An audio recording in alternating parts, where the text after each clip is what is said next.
Астанадағы жол жүк тасымалдау ережелері.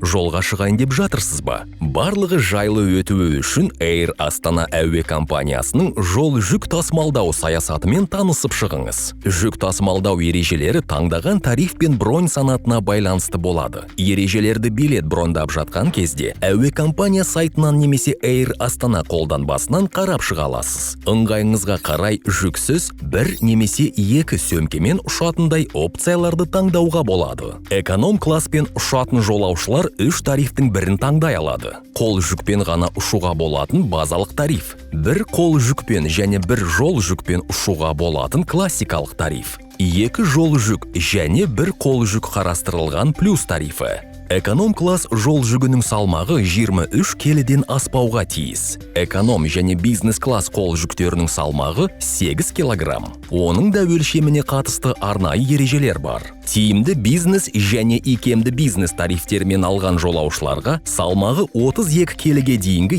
екі жол жүк және екі қол жүкке рұқсат. Тасымалдау ыңғайлы әрі қауіпсіз болуы үшін шабадан өлшеміне мынадай шектеулер қойылған. Ұзындығы, ені және биіктігінің қосындысы 158 сантиметрден аспауға тиіс. Тағы бір шабадан жүкті 30%-ға дейінгі жеңілдікпен ала кеткіңіз келе ме? Онда ұшардан 36 сағат бұрын сайт немесе қолданбадан брондау орталығынан немесе Air Астана кеңселерінен My Baggage қызметі арқылы қосымша жүк қостыруға болады. Егер қызметті алдын ала рәсімдеп үлгермесеңіз, қосымша жүктің құнын әуежайда тіркелетін кезде немесе біздің кеңселерімізден төлей аласыз. Тасымал құны ұшатын бағытыңызға байланысты болады. Ұшардан бұрын жол жүк тасымалдау ережелерімен жіті танысуыңызды сұраймыз. Сапарыңыз сәтті болсын.